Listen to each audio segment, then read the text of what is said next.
Good morning, all dear students. I am Harshad Vishwakarma, and today I will explain the fifth chapter of your NCERT class 10th book. NCERT class 10th, and book name is Footprint Without Feet. And one amazing thing is there also that the book name is Footprint Without Feet also, and the chapter name is also Footprints Without Feet. So, students, this chapter is written by Mr. H.G. Wells. So before starting this chapter, I want to tell you some details about H.G. Wells. Who was the H.G. Wells and what did he do in his career? So students, let's start and explain about it. So students, अगर मैं बात करूं H G bells की, तो जो H G bells, इनका मैं पहले आप लोगों को फुल नेम बता देता हूं. इनका जो नाम था हर्बर्ट जॉर्ज बेल्स. क्या नेम था स्टूडेंट? अगर आप लोग को लग रहा है कि सर थोड़ी सी ये इंफॉर्मेशनल बता रहे हैं, तो आप लोग कॉपी पेन यूज़ कर लीजिए जिससे कि आपको ये सब चीज़ें लिखने में प्रॉब्लम ना हो. तो स्टूडेंट्स बहुत सारे कह रहे होंगे कि सर ये पता नहीं क्या बता रहे हैं, इसका कोई मतलब ही नहीं है राइटर्स की डेट ऑफ बर्थ का या फिर राइटर्स के बारे में कोई इन्फॉर्मेशन का. तो स्टूडेंट्स, आप लोगों को ये बहुत अच्छी बात बता दूं कि जब भी आप किसी भी चैप्टर की स्टोरी को राइट कर रहे हैं, तो वहाँ पर आप लोगों को बहुत सारी चीज़ें ऐसी होती हैं. सपोज आप चैप्टर में स्टोरी लिख रहे हैं, तो आप वहाँ पे राइट कर दिए this chapter is written by. तो जो एग्जामिनर होता है उसका एक अट्रैक्शन क्रिएट होता है कि हाँ, इस स्टूडेंट को इस बारे में और भी ज़्यादा नॉलेज है. तो स्टूडेंट याद रखिए, इसका मेरा मोटिव ये नहीं है कि मैं यहाँ पर आप लोगों को सिर्फ रटवा रहा हूँ इनकी डेट ऑफ बर्थ या फिर डेथ की जो डेट है. इसका कहीं ना कहीं एक मोटिव भी होता है. जब भी आप चीज़ों को इस टाइप से लाइट करते हो, जैसे आपने चैप्टर की स्टोरी लॉन्ग आंसर में आगे सपोज ये क्वेश्चन फुटप्रिंट विदाउट फीट से, तो आप लोग क्या करोगे? तो स्टार्ट करने का मेथड देखिए. चैप्टर आप राइट करेंगे this chapter named footprints without feet is written bye.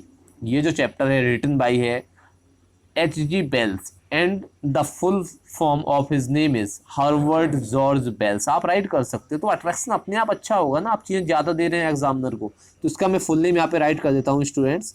इनका जो फुल नेम है हर्बर्ट जॉर्ज बेल्स. जैसे कि अगर आप लोग चैप्टर के जो पीडीएफ जिन स्टूडेंट्स के पास है ऑलरेडी, वो इसके लास्ट में चेक करेंगे तो वहाँ पर नेम लिखा हुआ है. और अगर मैं इनकी बात करूँ, इनका जो जन्म हुआ था 21 सितंबर 1866 में. 21 सितंबर 1866 में इनका जन्म हुआ था, वो भी इंग्लैंड में. और ये एक इंग्लिश राइटर है. इन्होंने बहुत सारी अपने लाइफ में और भी ऑटोबायोग्राफीज अपनी खुद की लिखी, कुछ बायोग्राफीज भी लिखी हुई. जनरली ये जितनी भी स्टोरी लिखते थे फिक्शन पर डिपेंड रहती थी. किस पर? फिक्शन पर डिपेंड रहती थी. जैसे कि एन एज इनविजिबल मैन एक नोबल है, स्टोरी भी है, तो आप उसको पढ़ेंगे तो वहाँ से आपको चीज़ें और भी ज़्यादा अच्छे से समझ में आएंगी. तो स्टूडेंट्स, इनकी जो जन्म हुआ था इंग्लैंड में, इनका जन्म हुआ था 21 सितंबर 1866 को. अगर मैं बात करूं इनकी डेथ की, तो इनकी जो डेथ हुई थी 13 अगस्त 1946 को. कब हुई थी स्टूडेंट्स? 13 अगस्त 1946 को. तो स्टूडेंट्स, इसके साथ में मैं आप लोगों को इनकी अदर जो वर्क्स हैं उसके बारे में बता देता हूं कि ये एक नोबलिस्ट भी रहे, मीन्स नोवेल्स भी ये लिखते थे, और इसके साथ साथ में ये टीचर भी रहे हैं और हिस्टोरियन मीन्स हिस्ट्री के बारे में भी इनको बहुत ज़्यादा पता करने की हैबिट रही है. और ये एक जर्नलिस्ट भी रहे, इनका ये ऑक्यूपेशन था, ये जर्नलिस्ट रहे. और इसके साथ उन्होंने बहुत सारी और भी नोबलिस्ट वर्क्स जो किए हैं, बहुत सारे बुक भी लिखी हैं. जैसे फिक्सन की बात करें तो एक टाइम मशीन फिक्सन है, जो एक फिक्सन क्या होता है, बनावटी. एक कोई भी बुक है या फिर आप नोवेल बात करें, फिक्सन इन्होंने लिखा हुआ है the invisible man, the war of the worlds, the island of doctor. Students याद रखिए, जब भी मैं ये चीज़ें बोला करूँ तो आप लोग कॉपी पेन रख के राइट जरूर किया करिए. स्पीड स्लो कर लिया करिए और राइट के लिए वीडियो पॉज कर लिया करो. तो नेम मैं दोबारा बता देता हूँ, जैसे इनविजिबल मैन है, इसके साथ द टाइम मशीन है, बार ऑफ बर्ड्स हैं. ऐसे इन्होंने बहुत सारे राइट किए हुए हैं. अप्रॉक्स इन्होंने 10 to 11 इस टाइप से फिक्शंस राइट किए हुए हैं. तो इसके साथ इन्होंने अपनी लाइफ में बहुत सारी चीज़ें की हुई हैं. तो स्टूडेंट्स, इनकी बायोग्राफी मैंने थोड़ी बहुत आप लोगों को बता दी है. अब स्टार्ट करते हैं. ये जो चैप्टर है क्या है, इसमें किसके बारे में बताया गया है। तो सबसे पहले तो कोई भी एक पर्सन है जो पहले साइंटिस्ट हुआ करता था। स्टोरी बहुत ध्यान से समझिए, बहुत ही इंटरेस्टिंग स्टोरी है। अगर आप ये मत सोचिएगा ये चीज़ें सिर्फ तुम्हारे लिए है, स्टोरी पढ़ना एक हैबिट बना लो और किसी भी चैप्टर को ना स्टोरी के टाइप से पढ़ा करो, तो आपको प्रॉब्लम्स नहीं होगी, ये मैं गारंटी ला रहा हूँ। और जब आपको स्टोरी लर्न हो जाती है ना, तो स्टूडेंट्स याद रखिए, आपको कभी भी उस स्टोरी को दोबारा नहीं पढ़ना पड़ेगा। एक स्टोरी टाइप से सुनिए, जैसे कि आपको याद होगा बचपन में दादी जी जो सुनाती थी या फिर आपकी माँ सुनाती थी स्टोरी, इसी टाइप से सुनिए। तो इस स्टोरी को सुनिए, बहुत ही इंटरेस्टिंग है। ये एक पर्सन इसमें जो अपने आप को इनविजिबल कर लेता है, मतलब ट्रांसपेरेंट, मतलब उसके आर पार दिखाई देता, मीन्स पता ही नहीं चलता था वो है या नहीं है। तो एक एक ये पर्सन था, वो साइंटिस्ट था।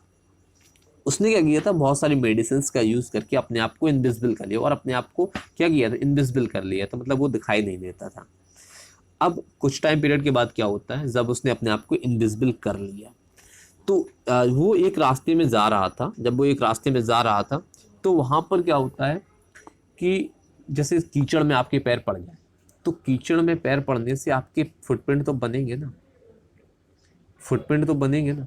तो उसी टाइप से जैसे ही वो वहाँ से निकल रहा था तो फुटप्रिंट उसके बन रहे थे और दो लड़कों ने उनका पीछा करना शुरू कर दिया। दो बॉयज़ थे, जैसे ही उन्होंने देखा ये पैर जो अपने आप फुटप्रिंट बनते जा रहे हैं, कीचड़ के गंदे निशान जो बन रहे हैं वो अपने आप बन रहे हैं, ये तो बहुत शॉकिंग बात थी।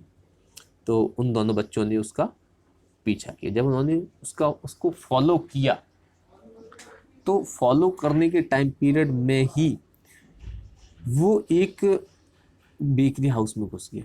कहाँ पर घुस गया स्टूडेंट, एक बेकरी हाउस में घुस गया। तो तो अब वहाँ पर क्या था, जो नाइट थी बहुत ही चिल्ड नाइट थी, उसके साथ सबसे ज़्यादा प्रॉब्लम्स थी। अब वो खाना खाए क्या प्रॉब्लम उसको हो रही थी, खाने में बहुत ज़्यादा प्रॉब्लम्स थी, कहीं पर जाता था तो खाता क्या था, तो ये सब उसके लिए प्रॉब्लम्स थी। तो फाइनली वो एक होटल में घुस जाता है और वहाँ पे अंदर सब कुछ खा लेता है। तो जब वो खाना पीना खा लेता है, उसके बाद जब वो भागता है तब उसके फुटप्रिंट बनते हैं। और फाइनली अब लास्ट में क्या होता है, वो एक थिएटर में, सर्दी बहुत ज़्यादा होती है, थिएटर में एंटर कर लेता है। जब जैसे ही वो थिएटर में एंटर करता है तो वहाँ पर अब उसके लिए प्रॉब्लम क्या होती है कि वहाँ पे जो क्विल्ट रखी थी, सर्दी में उसको कहीं ना कहीं पर तो सोना ही था। तो उसने क्या किया, अपने आप को उन्हीं क्विल्ट रजाइयों पर पटक दिया, मतलब वहीं पर लेट गया और सोता रहा। मॉर्निंग में वो ये सोच रहा था कि वो पहले निकल जाएगा, लेकिन क्या हुआ, उसके जागने से पहले जो वो बेकरी हाउस था वो वहाँ से लोग आ जाते हैं।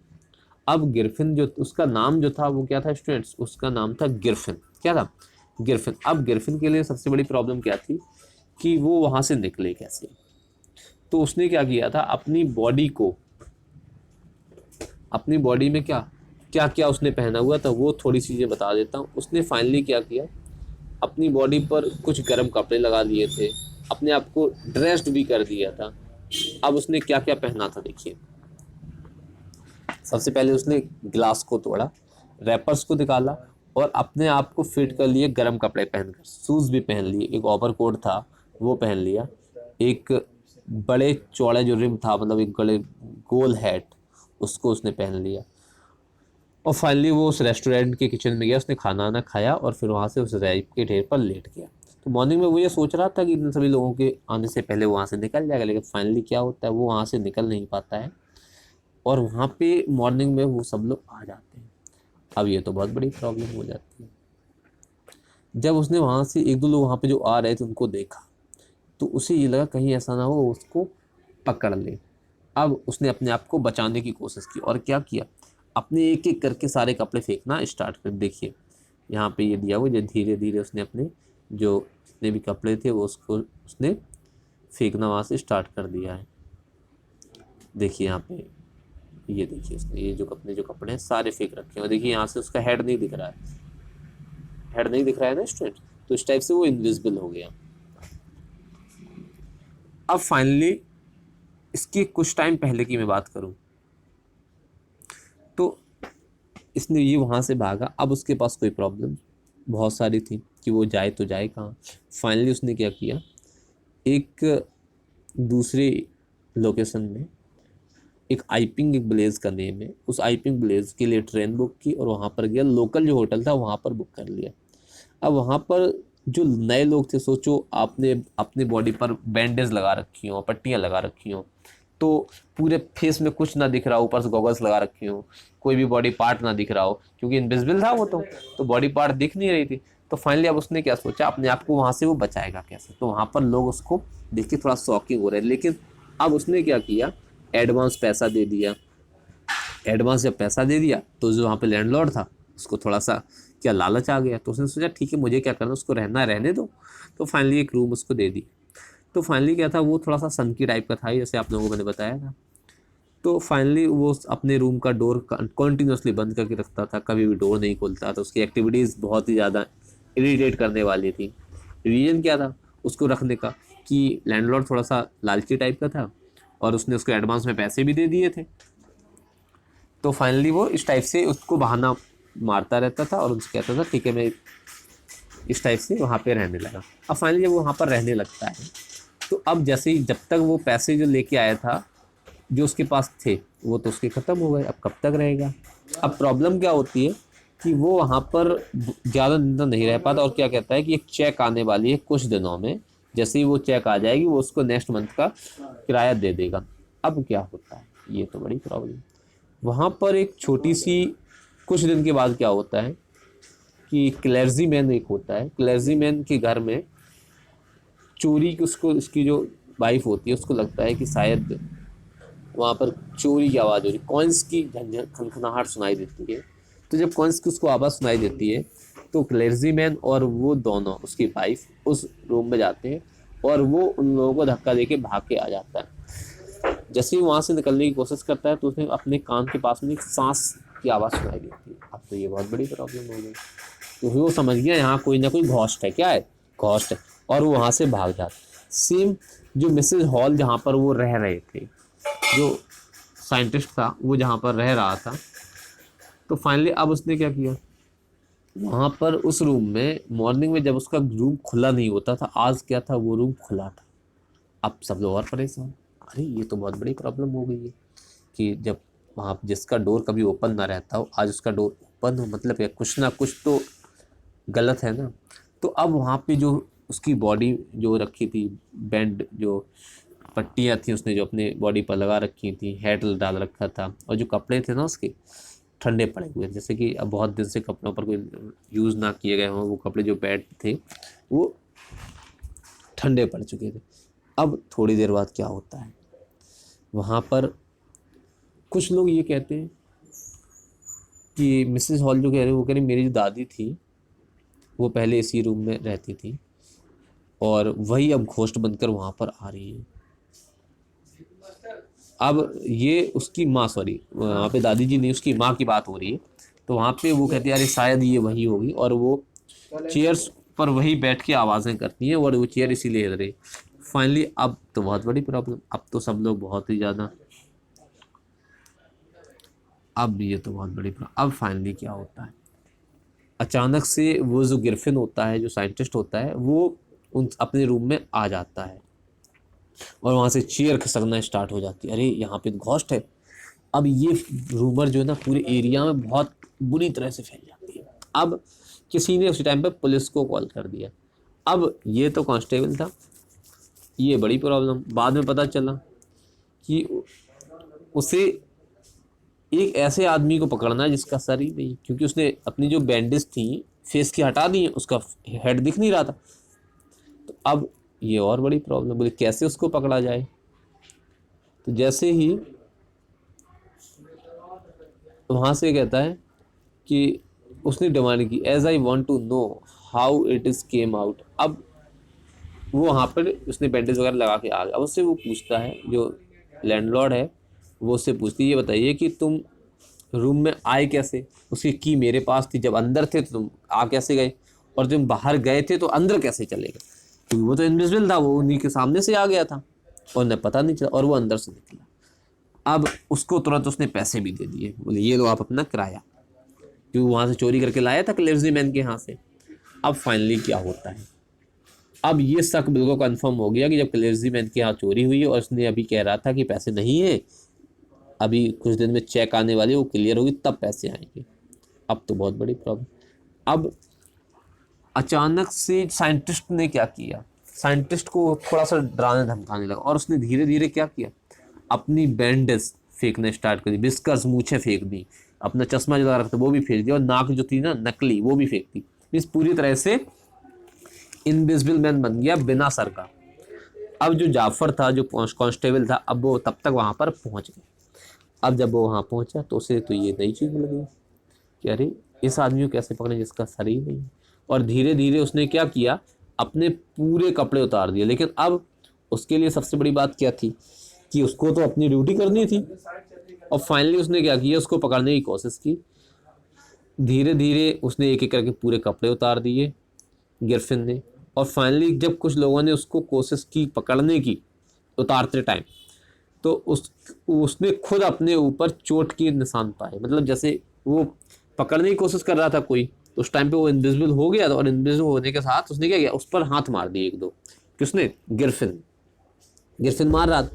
अब जाफर तो भाई बहुत परेशान। अब फाइनली क्या होता है, जाफर वाज नॉक्ड अनकॉन्शियस। अब वो पूरी तरह बेहोश हो गया एंड ही, और उसने लास्ट में पूरी कोशिश की उस अनसीन साइंटिस्ट को पकड़ने की, और बस वो लास्ट में यही चिल्ला पाया, उसे पकड़ो, उसे पकड़ो।